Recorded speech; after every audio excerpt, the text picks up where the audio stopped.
In case if you are unable to download the medias that are present in WhatsApp to your Android device, then what you do is, the first thing you have to check that there is internet connection in your device or not. So open any website or open any YouTube videos to check if there is internet connection or not. Second thing that you can do is you can restart your router and your phone and check if you can download the media or not.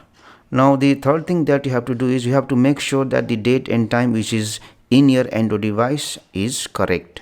If the date and time is not correct, then the device can't connect to WhatsApp server. So make sure the date and time is correct. If not, you can go to settings, you can go to general management, date and time, and you can select this option automatic date and time, so that the date and time will be set according to the SIM card that is present in your phone. And in case if the SIM card doesn't belong to the country where you are, then in that case you have to disable this option automatic date and time, and then you have to manually set date and then manually set the time.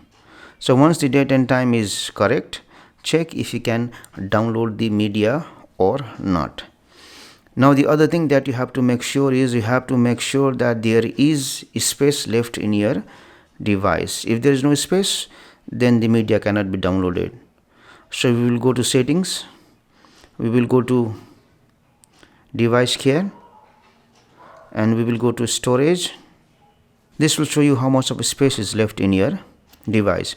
If you see, I have 15 GB of space which is available. That means I can download the media, and for SD card also there is only 487 megabyte used out of 1.8 gigabyte. That means I have space in both of these medias.